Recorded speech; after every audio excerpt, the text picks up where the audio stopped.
Hello, प्रणाम मित्रों। आज काफ़ी दिन बाद मैं वीडियो शूट कर रहा हूँ। मुझे कंटेंट जब तक नहीं मिलता तब तक मैं नहीं करता। आज एक कंटेंट ऐसा मिला है कि मुझे खुद भरोसा नहीं हो रहा। आपको क्या होगा? जब ये उपलब्ध हुआ मुझे बरसों पहले, तो मुझे भी भरोसा नहीं हुआ था, क्योंकि जब स्पिरिचुअल पावर्स कोई आपको देती है कोई शक्ति भरोसा करके, तो आपको भी भरोसा नहीं होता कि मैं इतना सीधा साधा आदमी और ये कहाँ से भगवान मेरी बात सुनेगा और मैं जो चाहता हूँ वो होगा। भरोसा नहीं होता। पर लगातार बहुत सी बातें होती है तो फिर भरोसा, उसके परिणाम को देख कर भरोसा होता है। और वो भरोसा ही ठीक है। काल्पनिक भरोसा तो ठीक नहीं होता। तो मैं तो परिणाम देख के बता रहा हूँ कि ऐसा ऐसा हुआ। सबसे पहले मैं एक बड़ी कंपनी में ज्वाइन किया था। मल्टीनेशनल कंपनी रनवे बनाती थी, हवाई अड्डे। तो उस कंपनी में पहले दिन गया तो जो मैनेजर थे, प्रोजेक्ट मैनेजर, उन्होंने जाते ही मुझे और कुछ नहीं पूछा, पहले ही बोला, मिस्टर तुम बीड़ी पीते हो? मैंने कहा नहीं सर, बीड़ी तो कभी मैंने हाथ ही नहीं लगाया। हाँ, कॉलेज में कभी कभी सिगरेट को सुट्टा मारते थे, तो कॉलेज छोड़ा, सिगरेट भी छोड़ दी। आप बीड़ी के लिए कैसे कहते हैं? मुझे कल्पना भी नहीं आता। बोले तुम्हारे होठ देखो, तुम्हारे बीड़ी पीने वाले के होठ काले होते हैं, तुम्हारे होठ देखो। तब तक मैंने कभी अपने ध्यान ही नहीं दिया था, क्योंकि मैं स्ट्रगल में चल रहा था उन दिनों, इसलिए मैंने कंपनी ज्वाइन की थी। तो कंपनी भी नागालैंड पहुंच गया, जान हथेली पे लेके। सब मुझे समझदार लोगों ने बोला था कि वो खतरनाक जगह है, ऐसी है वैसी है, ये होता है वो होता है।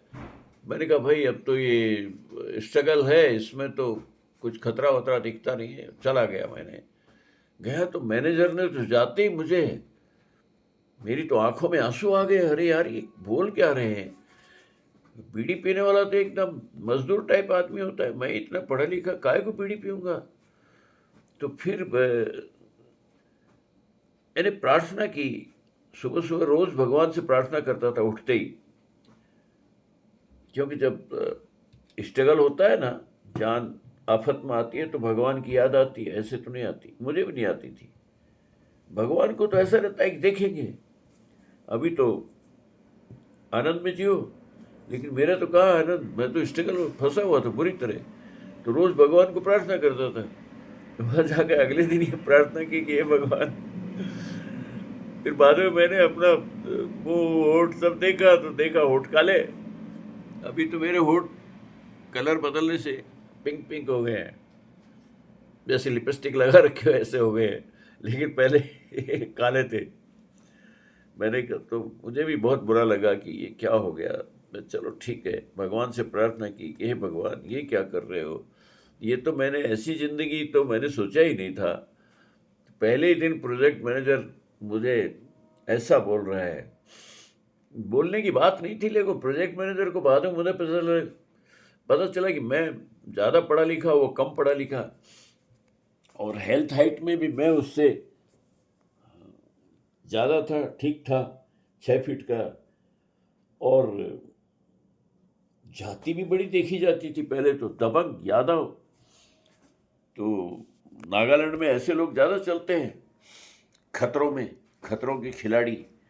तो उसको चिंता हो गई होगी शायद कि ये कहीं मेरी कुर्सी ना ले ले, तो पढ़ा लिखा ज़्यादा है और डायरेक्ट एमडी की डिमांड पे आया हुआ है, तो कोई बड़ी अप्रोच होगी। तो उसको अपनी चिंता थी, तो उसने ऐसा कमेंट किया। लेकिन मुझे मिर्ची लग गई कि भगवान से भी प्रार्थना करने लगा कि हे ईश्वर, जबकि मुझे पूजा की विधि नहीं जानती, फिर भी नाच चली आई। ये भाव तो मैंने सुना था कि जरूरी नहीं है कि आप भगवान से प्रार्थना कर तो पूरा विधि विधान आना चाहिए आपका, नारियल, धूप, दीप, बत्ती, अगरबत्ती ये होए तभी। नहीं नहीं, कुछ नहीं। बिना विधि के भी एक पूजा होती है, जब आपकी आंखें आंसुओं से नम होती है, भर जाती हैं, तो उस वक़्त मैं कहता हूँ चूकना मत, सबसे अमूल्य टाइम वही होता है पूजा करने का। उस वक़्त भगवान से माँग लेना, अस्तित्व के दरवाजे खुले होते हैं तुम्हारे लिए जिस वक़्त आँखों में आँसू होते हैं, चाहे दोपहर हो या आधी रात हो। तो मैं मांगता था सुबह-सुबह, और वो कुछ दिन बाद ही मुझे मेरे लेफ्ट थंब के ऊपर एक वाइट निशान दिखा, तिल के जैसा। तो मेरे तो दिमाग में जैसे बत्ती जल गई। मैंने कहा, अरे वाह! ये तो परिणाम हो रहा है। शायद भगवान मुझे बदल रहे हैं रंग रूप। और फिर थोड़े ही दिनों में, 1-2 साल के अंदर ही मैं पूरा सफ़ेद हो गया। तो ये पहली घटना थी अस्तित्वगत शक्तियों की कि मेरी बिना विधि की प्रार्थना सुनी। दूसरी घटना थी कि जब मुझे सफलता नहीं मिल रही थी जिंदगी में, तो होली दिवाली के दिन मुझे बहुत फील होता था, क्योंकि अंदर से तो दिल तो रो रहा है और आप दिवाली मनाएंगे कैसे। मैं बाजार जाता था तो मेरे हिस्से के जो कपड़े खरीदने के पैसे होते थे, बच्चों की डिमांड ही पूरी नहीं होती थी। उसकी ज़रूरत थोड़ी है कि 2-2 ड्रेस दे, 2 ही लें। उनको तो ये भी पसंद आ गया, पापा ये भी लूँगी वो भी लूँगी। तो उनको बेचारों को मालूम ही नहीं कि पापा गरीब है। बच्चों को कभी नहीं लगता है कि उसका बाप गरीब है। नहीं, बच्चों को तो ऐसे लगता है कि बहुत अमीर बाप के बेटे हैं, क्योंकि वो गरीबी कभी बच्चों को दिखाते ही नहीं हम, जैसा भी है। तो मैंने कभी कपड़े नहीं खरीदे दिवाली पे कि मैं 2 महीने बाद खरीदूंगा, तो अभी तो बच्चों का काम चल रहा था। तो कभी गरीबी नहीं दिखाई। अब दिवाली जो आती थी तो मैं कहता था, काहे की दिवाली, कोई दिवाली वाली नहीं, मैं कुछ नहीं मनाऊंगा जब तक मुझे सफलता नहीं मिलेगी, ना होली ना दिवाली। और मैंने होली दिवाली अब भी नहीं मना। तो सफलता मिलने के बाद में तो मैंने बोला था मनाऊंगा, लेकिन मैं नहीं मना सका ना, वो छूट गया। 10 साल तक असफल हुआ वो आदमी, उसके बाद सफलता की कोई कीमत नहीं मनाई। अभी भी नहीं मनाता, ना होली ना दिवाली। मेरे लिए सब फीके हो गए होली दिवाली। तो मैं यही कहता था कि उम्र को तो मैं बढ़ने नहीं दूंगा, क्योंकि जब तक सफल नहीं हो जाऊंगा आगे बढ़ने नहीं दूंगा। उम्र को तो ऐसे जैसे रोक, काल चक्र को रोक के रखा, ये मुझे पक्का लगता है। क्योंकि इतनी उम्र होने के बाद भी जब मैं अनजान व्यक्ति से फ़ोन करता हूँ तो पूछता है, स्वामी जी आपकी उम्र क्या है? मैंने कहा, आवाज़ से कैसे कितना लगता है? तो आवाज़ से तो ऐसा लगता है कि आप 40-50 के होंगे। मैंने कहा, तो इतना ही समझ लो, ज़्यादा बढ़ाने से, ज़्यादा अपने आप को वार्धक्य दिखाने से कोई फ़ायदा नहीं है, कोई अवार्ड नहीं मिलेगा। तो उम्र को तो मैंने रोक के रखा है, वो मुझे भी दिखाई देता है। इसके बाद में तीसरी जो घटना हुई, वो हुई थी, सबसे पहले घटना हुई थी, मैं कॉलेज से निकला तो मेरी माँ मुझे एक ही बात कहती थी कि बेटा तेरी शादी में बीए पास लड़की से करूँगी। मैंने कहा, तो अपनी जात में तो बीए, आज तो यादवों में हर लड़की बीए पास जाती है, हर बहू बीए पास आती है हमारे घरों में। अब तो हर घर में है, लेकिन आज से 50 साल पहले ऐसा नहीं था। मैंने कहा, बीए पास कहाँ मिलेगी, अपनी जाति में तो मिलेगी नहीं। तो बोले, जाति कोई भी हो, बस नीची जाति की नहीं होनी चाहिए, इतनी भावना थी। तो मुझे एक इंटरकास्ट लड़की थी अलवर में, वो मेरे माता पिता को आके मैंने बता दिया, जब एमए पास किया तो क्या पढ़ाई ख़त्म, तो अब बोले तेरी शादी। तो मैं तो संपन्न परिवार का था। संपन्न परिवार में कैरियर वैरियर की कोई चिंता होती नहीं है, ज़मीन जायदाद बहुत है, तो नौकरी थोड़ी करनी है, बस वो है, चल रहा है। और पिताजी के हाथ में गृहस्थी की गाड़ी है, कोई चिंता भी नहीं। ऐसे ही होता है वहाँ पे गांव में।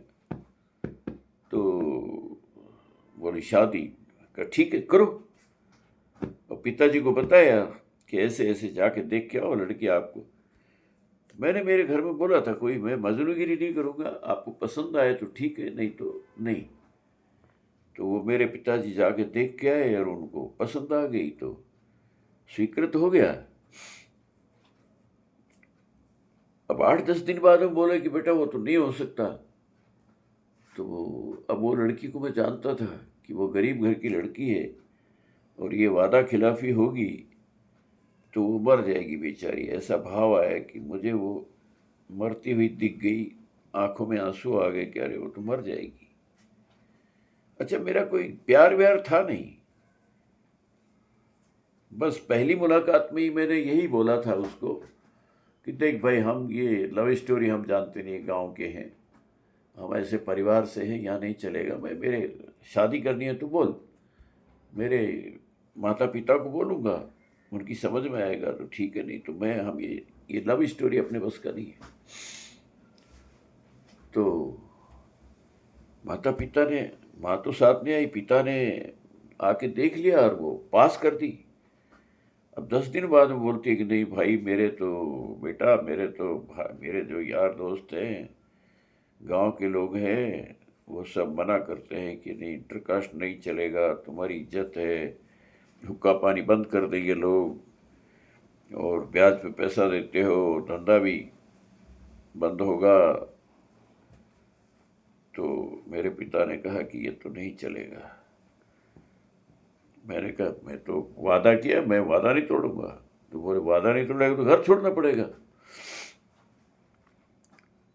तो मेरे पिता ने जिस ढंग से कहा घर छोड़ना पड़ेगा तो मुझे तो मिर्ची लग गई कि अरे ये मेरे को देख के जीने वाले पिता, और आज जरा सी बात पे जबकि इनकी आज्ञा से किया उसके ऊपर मुझे घर छोड़ने के लिए बोल रहे, मिर्ची लग गई मुझे तो मैंने कहा ठीक है छोड़ दूंगा। वो गांव का जीवन मुझे पसंद भी नहीं था, एकदम 7 किलोमीटर दूर, और 50 साल पहले सोच सकते हैं गांव की क्या हालत थी। जिस वक्त ऐसे लोगों की सरकार चल रही थी कि देश को लूट के खाने वाले, बर्बाद करने वाले और विकास पे कोई ध्यान नहीं देने वाले, तो गांव की हालत खराब थी। मैंने कहा नहीं रह, गांव में तो नहीं रहना, मुझे छोड़ दूंगा। एक झटके में मैंने छोड़ा तो मेरे पिताजी गेट पे बैठे थे। माँ ने कहा, रोको, बड़ा बेटा घर छोड़ के जा रहा है और आप जाने दे रहे हो, रोको उसको।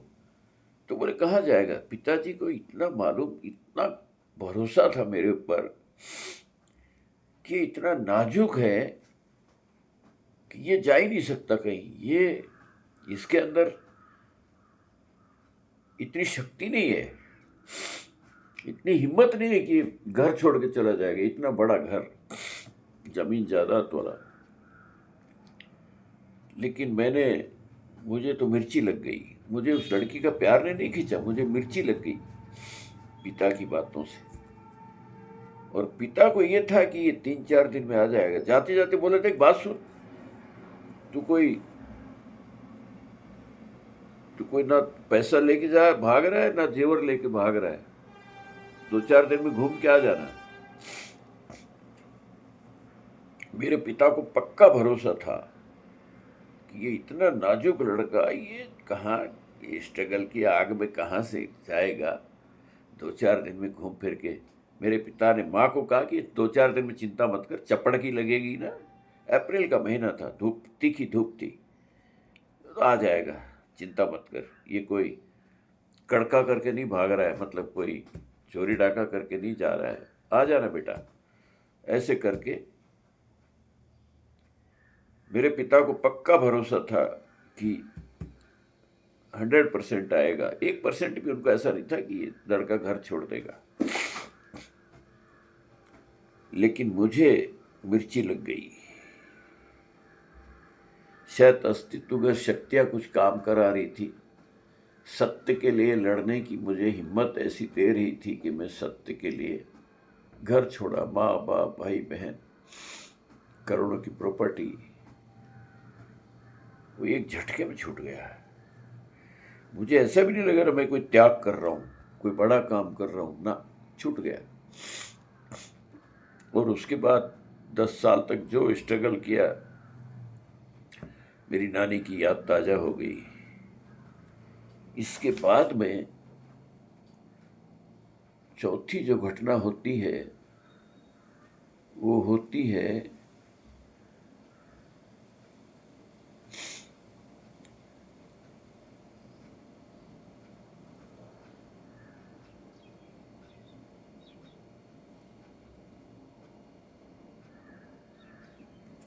तब तक 2013 आ गया। 2013 में अन्ना का आंदोलन फेल हो गया था। फिर मुझे मिर्ची लगी। अब पॉलिटिकल साइंस की मास्टर डिग्री तो ज्ञान था, वो कह रहा था कि ये देश बर्बाद हो गया। जैसा लूटमार देखी थी मैंने 2013 तक, कि वो करप्शन के खिलाफ ही अन्ना का आंदोलन हुआ था और वो फेल हो गया, तो अब क्या करें। उस आंदोलन में मैंने तन मन धन से काम किया, पूरा कूद पड़ा मैं। अन्ना से भी मिला, दिल्ली में भी बैठे उनके साथ सहयोग करके, और ये सारे सदस्यों को जानता था मैं अपने विचार भी रखता था अन्ना आंदोलन के मंच पे। तो बाकी लोग तो मुझे कुछ पहचाने नहीं, लेकिन कुमार विश्वास ने पहचान लिया, क्योंकि वो भी ओशो से जुड़े हुए हैं, मैं भी जुड़ा हुआ था। तो ओशो परिवार के लोग एक दूसरे को 1 मिनट में पहचान लेते हैं। लेकिन बात हमारी आगे बढ़ी नहीं ज़्यादा। तो वो आंदोलन फेल हो गया, तो मुझे फिर मेरी आंखें भर गई आंसुओं से। और जब जब भी मेरी आंखें आंसुओं से भरी, मैं चूका नहीं। मैंने प्रार्थना कर देता था सीधा, हे भगवान, अब देश का क्या होगा। आपको आश्चर्य होगा, मुझे भी आश्चर्य हुआ था कि ये जो कुर्सी के लिए लड़ते हैं मरते हैं, ये तो रोते ही हैं। कुर्सी जाती है तो देश के नाम, देश का नाम होता है, ये अपने स्वार्थ के लिए रोते हैं। लेकिन मेरी आंखें भर गई थी आंसुओं से देश के लिए, कि क्या होगा। क्योंकि देश के अंदर कोई ऐसा जब तक नेता नहीं हो संभालने वाला, तब तक क्या होगा। तो विचार किया मैंने, रात भर, मुझे पहली बार जिंदगी में इतने स्ट्रगल आए, कभी ऐसा नहीं हुआ कि रात भर सोया नहीं, मैं सोता था। उस दिन मैं नहीं सो सका। यही विचार आते रहे कि लंबी रेस का घोड़ा कौन है, किसके लिए प्रार्थना करूं। तो सब मुझे, जितने भी सीनियर लोग थे वो सब दिखे नहीं। लंबी रेस का घोड़ा कौन है, नरेंद्र मोदी उस वक्त चीफ मिनिस्टर थे गुजरात के। ये 2012 के आसपास की घटना है, 2013 के आसपास की घटना है, मार्च की। ये आंदोलन तो पहले ही फेल हो गया था, लेकिन मुझे कुछ करना था, गाड़ी बना के अभियान चलाना था। तो मोदी लाओ देश बचाओ अभियान मेरे दिमाग में आया कि ये आदमी को प्रार्थना की जाए, संगठन बना के इसके लिए काम किया जाए, तो ये आदमी अगर प्रधानमंत्री बन गया तो ये देश बच सकता है, नहीं तो ये देश डूबेगा। अब मेरे पास गाड़ी के लिए पैसा भी नहीं था, पर कैसे भी छोटी मोटी कुछ प्रॉपर्टियां थी, उनको बेच बाच के मैंने एक गाड़ी बनाई, मॉडिफाइड किया, और उसको मैंने चारों तरफ बैनर पोस्टर लगाए, मोदी लाओ देश बचाओ अभियान, ये चालू कर दिया मैंने। ये मोदी को डिक्लेयर किया, उससे 6 महीने पहले मैंने ये डिसाइड किया था, मार्च 2013 में, कि मैं इस काम करूँगा। और 6 महीने पहले मुझे कुछ इंट्यूशन हुआ था मोदी के लिए। शायद पार्टी ने भी 6 महीने पहले डिसाइड नहीं किया था। वो तो 17 सितंबर 2013 को रेवाड़ी की एक सभा में डिक्लेयर किया था पार्टी ने। और मोदी के बारे में तो जानते हैं, बीजेपी के बारे में 1 मिनट भी किसी को पता नहीं रहता। बस दो तीन लोगों को पता रहता है, वो निर्णय उन्होंने लेके और बता दिया ये हमारा पीएम का फेस है। और उस मीटिंग में मोदी जी खुद थे और वहाँ डिक्लेयर हुआ। तो मैं उससे 6 महीने पहले, आप सोच सकते हैं,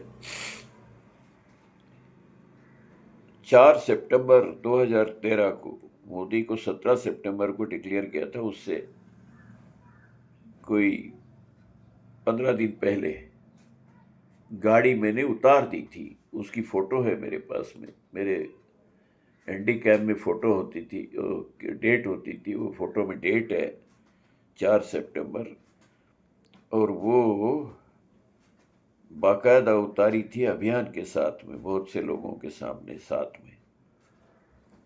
तो ये तो सोच सकते हैं कि वो गाड़ी जब उतरी, बच्चा पैदा हुआ उस तारीख को, सोचो प्रयास तो साल 9 महीने पहले प्रयास शुरू हो गए थे, उससे समझा जा सकता है। ये एक बड़ा काम हुआ। उसके बाद में मुझे पता लगा कि मेरी तंद्रा में ओशो आते थे और वो आके, कुछ मैं पूछ नहीं सकता था, वो खुद ही बोल के जाते थे जो बोलना होता। तो मैं कुछ नहीं बोल सकता, वही वन वे ट्रैफिक था। मैंने कहा ठीक है। अब मुझे राजनीति में आने से उन्होंने रोका नहीं और मैं राजनीति में आ गया। तो मैं समझ गया कि ये कुछ काम होगा तभी नहीं रोक ले, नहीं तो राजनीति के सख्त खिलाफ थे। बाद में पता चला कुछ दिन बाद ही कि पूना का आश्रम गुपचुप तरीके से बेच के, विदेशी लोग थे उसके ट्रस्टी, वो बेच के भागना चाह रहे हैं। मुझे भी पता लगा। तब तक मैं, 2013 की बात है, मैं 2020 में ही पूना के पास में एक जगह है, वहाँ पे ज़मीन थी हमारी मेडिटेशन सेंटर बनाने के लिए। वो मेरी बेटी ने मुझे बता रखा था कि बनाना है तो इसमें बना लेना। 10 एकड़ है, एक एकड़ है, 2 प्लॉट है। उनको अभी कुछ, हम बोले हमें कुछ करना है नहीं, आपको है तो अपना शौक पूरा कर लीजिए, थोड़ी सी जगह में बना लीजिए। लेकिन उसमें रास्ता नहीं मिला तो मैंने नहीं बना सका। लेकिन मुझे पता लगा कि कुछ बेईमान ये ट्रस्टी हैं, बेच के भाग रहे हैं। तो मैंने प्रधानमंत्री जी के पास जाके शिकायत की उनकी।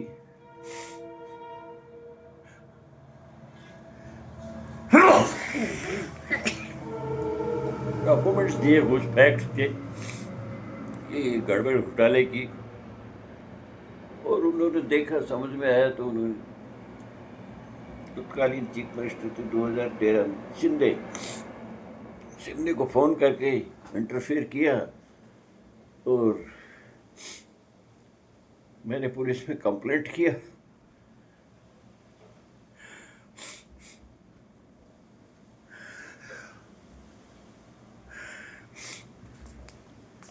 और वो इंटरफेयर करके, पुलिस कंप्लेंट करके, उस पर आज भी पुलिस इंक्वायरी बैठी हुई है।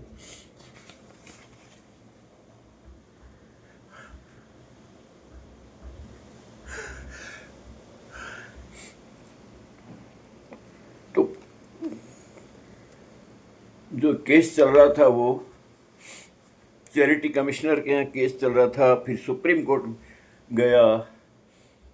तो इन सबको मालूम, पुलिस को, चैरिटी कमिश्नर को, सुप्रीम कोर्ट को, सबको मालूम हो गया कि प्रधानमंत्री जी ने इंटरफेयर कर दिया है।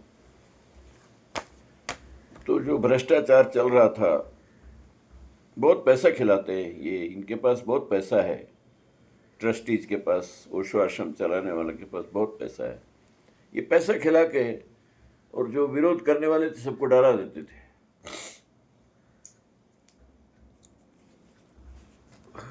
तो ऐसा करके मैंने जो काम मुझसे अकेले से हो सकता था, वो प्रधानमंत्री जी को कंप्लेंट करके वो काम भी मैंने करवाया। ये भी मिलारगामी शक्तियों का ही काम था, नहीं तो मेरे में इतनी सामर्थ्य नहीं है कि अकेला इतना सब काम करूं।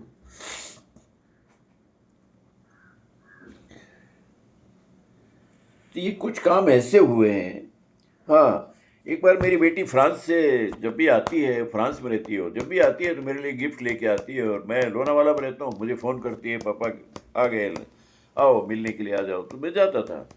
तो जाते ही बोली कि अरे पापा आपकी गिफ्ट लेके आई हूँ, लेकिन क्या करूँ, वो ताला जो है वो नंबर वाला ताला है, और वो नंबर मैं भूल गई। अब जैसे ही बोले नंबर भूल गई, तो मैंने कोई साधना नहीं की थी, मैंने सुना भी नहीं था कि कोई नंबर भी मैं बता सकता हूँ, इतना कॉन्फिडेंस भी नहीं था। जैसे ही बोली कि नंबर भूल गई, तो ऑटोमेटिक अपने आप मेरी आंखें बंद हो गई, और कोई प्रार्थना नहीं, कुछ नहीं, अपने आप ही मुझे वो नंबर दिख गया चलता हुआ, 83083083। अरे मैंने कहा बेटा कमाल हो गया, मुझे वो 830 दिख रहा है, देखना जरा, लगा के देखना। 830 लगाया और वो लॉक खुल गया।